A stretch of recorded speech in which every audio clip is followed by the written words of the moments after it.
Let me tell you about when Jack Draper turned up. Jack Draper turned up at 5 years old, and his mum said, look, I knew his mum, and she said, look, hit with my boy. I'm like, okay, he's 5. I mean, how good can he be at 5? And I hadn't really come across anybody at that sort of age that was where they were really pushing themselves on me. I'd been working with Joe. Joe was already one of the best juniors in the world at under sort of 14 level. That was kind of my area. And then to jump on court with this 5-year-old, and then an hour later, I'm sort of saying, can we play more? I'd never been around someone with such a vivacious spirit for tennis. I mean, he inspired me. And I could tell he was something different. He was the animal. He was the monster. He would have been a little bit, I've seen videos and footage, and I've been around Rafa as a senior, and I've seen footage of him as a junior. And then you start to put these monsters into category. These guys are special. They don't come around, many times. So when you've got when you've got a Jack Draper in your midst, you better know how to operate with him. Now, I had to be on my mettle every single time I was on court with him. I had to make sure I was giving my best, because that was the challenge he was putting down, my end of the court. So you sense that you're in the presence of somebody that wants something special. Custamato, the great coach of Mike Tyson, said the same thing about Tyson. There was something about him. There was a bit of devil in his eyes, and he was on that fine line between this kid could go a bit wild, or he could end up being supreme. A bit like a sort of Nick Kyrgios. A little bit like when you see Medvedev smashing his rackets up. There's a bit of crazy genius in there, and there's a hunger that you need to provide prey for. You need to be fueling these boys, and when you get them at 5, 6, 7, 8, 9, 10, you've still got another 10, 15 years of developmental work, but they want it now. They're killers. They want it now. So I've definitely been around that kind of monster that I think that Nadal and Rafa and Medvedev kind of are. But then you get the silent killers as well, more like a Sinner, more like a smiling assassin, like a Dimoneur. And I think Joe Salisbury in that category as well. Very respectful, very sort of gentle, very caring. But if you get just a little behind, a little under the covers, you're going to see something that probably shocks you. It's this killer instinct as well. Very similar to Jack in its outcome, but it hides itself. It's a little bit more covert. And in that way of working with them, you're just trying to sort of coerce it out, saying, come on, you can come, you can bring it. Whereas with Draper, you're saying, whoa, okay, all right, steady there, boy. And with Joe, you just have to keep saying, come on, it's okay, you're safe. You can be ambitious. You can be really high level thinking. You're in a safe space. Yeah, you are trying to draw out this fearlessness. And as I say, with someone like Jack, just meet him where he is and he'll be quite happy to work with you. Just meet him, because he's dragging you up to that level. Some players will come in and they'll pitch it right here. And a lot of coaches will not be brave enough and not confident enough, not comfortable enough to handle that situation. They'll go, but you probably need to go work with someone else because you're scaring the living daylights out of me. Whereas I say, come on then, stand across me, a bit like two fighters having a little bit of a face-off. But they know ultimately they're working together to entertain and to make big bucks. And you're looking at a player that you know you're going to have to be challenging, and you're also going to have to be cajoling, but you're also going to have to be comforting, because they're young players. When you're away with Jack Draper and he's in India and it's sort of 40 degrees and he's 15 years old and he's absolutely exhausted, and you're squeezing him, and you know that 10 years previously you knew this kid could do it. You knew he could do it. So you have to give the player that sense of belief as a coach, and then there has to be a sort of reciprocated response from the player where they go, you better not let me down. I'm trusting my career, my dreams, my ambition with you. So there's that sense of understanding, and they may not have it with their parents. They may not have it with anybody else until you introduce them to a Rafa and say, Jack, come on, we're at Wimbledon, meet Rafa, and he'll go, wow, thanks for introducing me to him. So you've got to keep inspiring these young players to the high level. Some players that haven't got it is when you give them enough chance and you realize that time is catching up.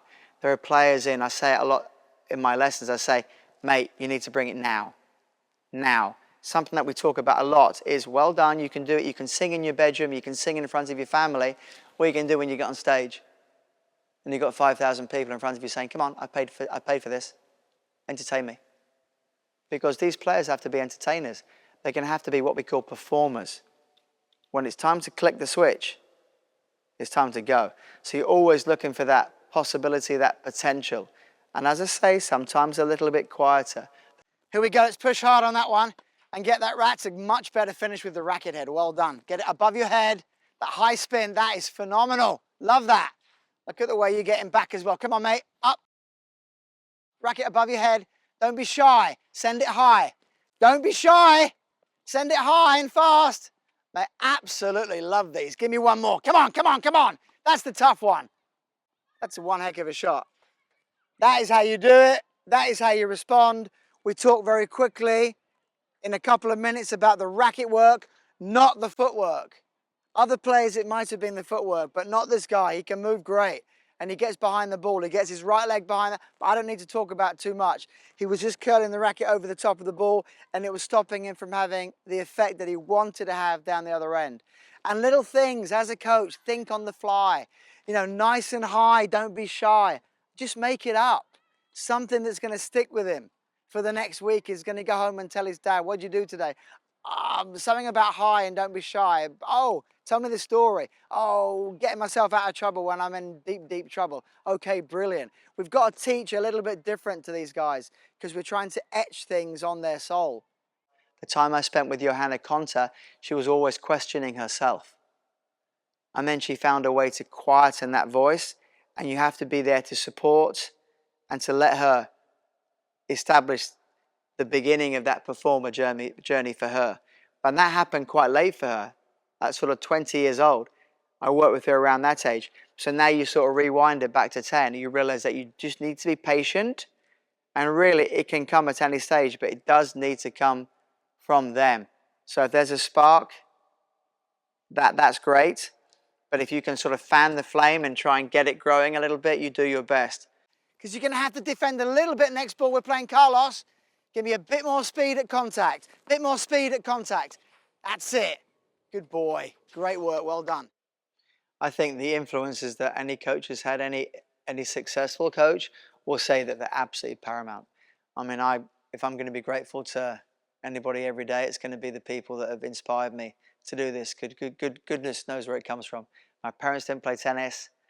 I was lucky enough to be hitting against a wall down an alleyway, and the coach was walking to his car because it was sort of in between a car park, and he sort of said, "No, you hit it pretty good. Which club do you play at?" And I said, "Don't play at a club, sir. Not me. Don't play at a club." He said, "What are you doing on Sunday morning?"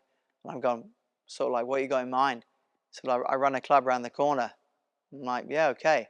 And what do I find myself doing is sprinting into the back of my dad's shop and saying, hey, there's a coach who runs a club and he invited me down. How exciting is that? Now that first interaction with tennis at like an organized level, if that had been very negative for me, I wouldn't be here. I wouldn't be talking to you guys. I wouldn't be sharing the passion, interest, enjoyment, love of what I do every day. There's no way. So if that guy, David Sims, if he hadn't been the massive influential factor that he was, if he hadn't got me down the club, if I didn't overhear him on purpose saying, hey, this kid's pretty good. Look at the way he runs. Look at the way he moves around the court. I like it. Because then you get that inflated ego at sort of 12 and 13 years old. And you had another group of guys and girls, and you've got the social aspect, and you suddenly look around and you think, yeah, these kids are pretty good. And then you go on your own tennis journey. And I think I decided, it might have been forced on me really ultimately, but I didn't want to be a tennis player. I wanted to be a coach. I did a summer camp of coaching when I was at junior college in the States, and I was struggling that season, didn't have that many big wins, and I could feel the pressure of competing. But I suddenly went to this summer camp. Hey, I was earning, decent, like $20 an hour at sort of 18 years old. And I thought, you know what? These kids are pretty fun. They're keeping me young. They keep my love of the game. I can share some things that I've learned. And there must have been like an instinct in me and a love of the game that I wanted to share. And yeah, I carried on coaching at the camp, and because I was interested, they gave me good feedback. Kids said, "Oh, there's my coach," and parents said, "Hey, you're the kid that's inspiring my kid," and because I was a kid at the time. And then you get some self-satisfaction from something that you're doing. And then when you go for slightly bigger jobs, people sort of say, well, what kind of qualifications have you got on the sort of, and the business side of it comes in, and then you go down that route and you realize there's a whole lot more that you need other than just a bunch of enthusiasm. But a lot of enthusiasm will get you started. And another great coach that I came across in my later years as a tennis player was a guy called Alan Jones, who worked with Joe Jury, who was a top 4 or 5 player in the world. So again, very lucky to go to a new tennis club where there happened to be the British #1 at the time in the late 80s. And I'm watching this guy coach, and I'm like, holy moly, listen to how can he get away with what he's saying to her? He's dragging out this spirit inside of this tennis player. And when I look back, even now, when I feel it, I think he wasn't dragging out mediocrity. He was dragging out excellence. And he had the ability to draw excellence out of players. And I picked up on that, and I drew close to that. And when I get the chance of seeing this guy now, he's sort of in his 70s, I always thank him gratefully for creating environments that I now create myself and have produced successful outcomes from.